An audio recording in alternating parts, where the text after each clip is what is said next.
I have a patron who is trying to ascertain why Northwestern has a particular strength in a type of book that is part of the collection. So I have to go to the archival records to determine why Northwestern has the book collection that it does. Get the answer to the member of the faculty who will do with it as he pleases. So what I'm doing, I'm looking through records of the Northwestern University Library, their acquisitions, to get a sense, I hope, of why this institution acquired the material it did, possibly a century ago. And given that I'm not finding anything, this is suggesting to me that this riddle is not going to be so easily solved.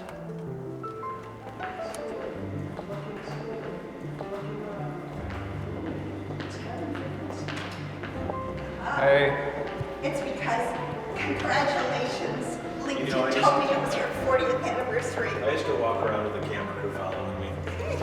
I decided it was too much. Congratulations, Kevin. Yeah, 40 years goes by in a hurry, doesn't it? Wow. It does. So sometimes when you expect to find a record of someone or some event and it's not there, you have to think of why is it there? Is it just chance? Is it because the record was destroyed at some point before it got over here? Because no one kept a record? God knows why. But sometimes you think you're very likely to find something and you don't. You just have to come up with a theory as to why that is. And hope for the best.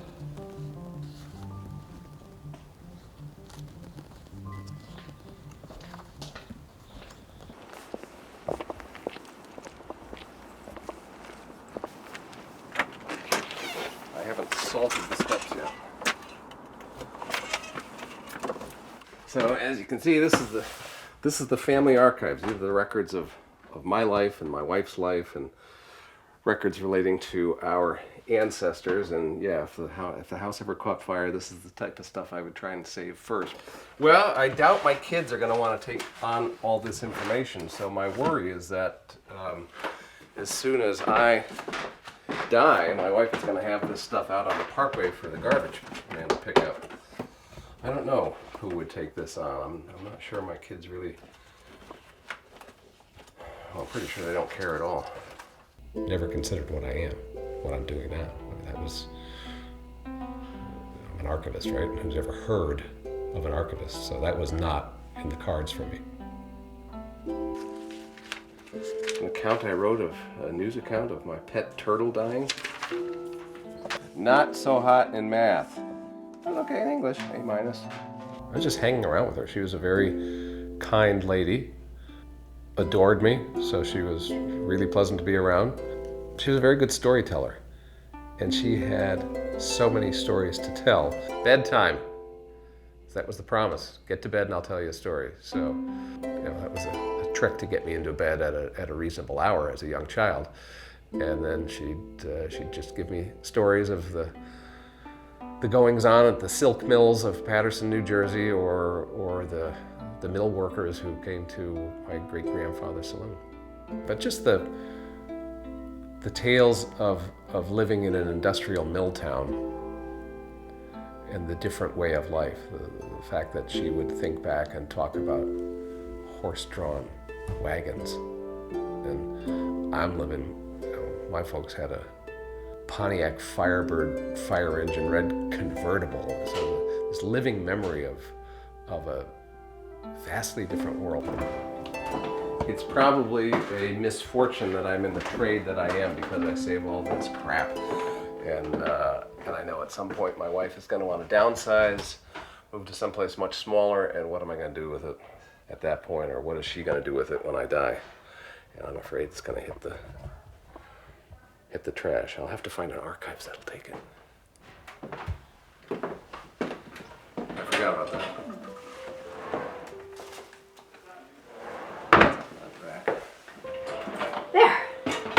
darling? Almost time. Almost. So this is, can I interview you? What are you doing here? A day in the life of Kevin? Probably better off seeing this side of you. The professional side. On my best behavior.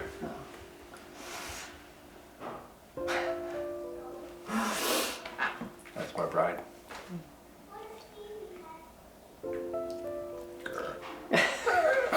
I worked at this law firm in Chicago as one of many who were hired to work a particular case, researchers, recent college graduates. So I was in a big office that had 2 desks. And so soon I was accompanied in that room by a lovely young lady who delighted me and fascinated me from day one. And I am very pleased to say that I've been married to her now for 37 years. So the problem with my wife, though, is when I met her, she had a boyfriend. But What did you do? I had to do my best to undermine that. I think she was sweet on me, so it's worked out well. Yeah. I'm a very lucky guy, very happy guy. And it's kind of fun to go back sometimes. Do you remember where we were when we did this? And go back to open up the files and they're all there. Or our wedding stuff. So it's definitely provided a really rich opportunity to go down memory lane. I do worry about the future of it because it's pretty darn extensive and I know the kids won't be able to keep it all. We've cleaned out 3 parents' houses already, so I kind of have appreciation for having to let go. I'm trying to get Kevin there, but he's a natural hoarder.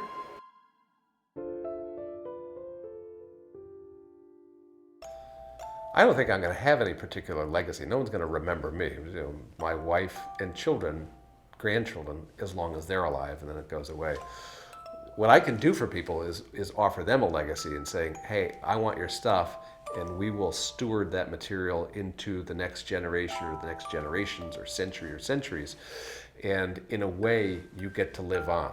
We have the records of hundreds of people, if not thousands of people in our collections here. We have material on a lot of people who have left this earth. And I think it's really cool that in written form or in photographic form or in film or sound recordings, they get to speak again and they get to inform the people of the present and the future of their lives. Now, I don't think I'm going to be one of those voices who will directly speak to the future. Who's going to want my files, right?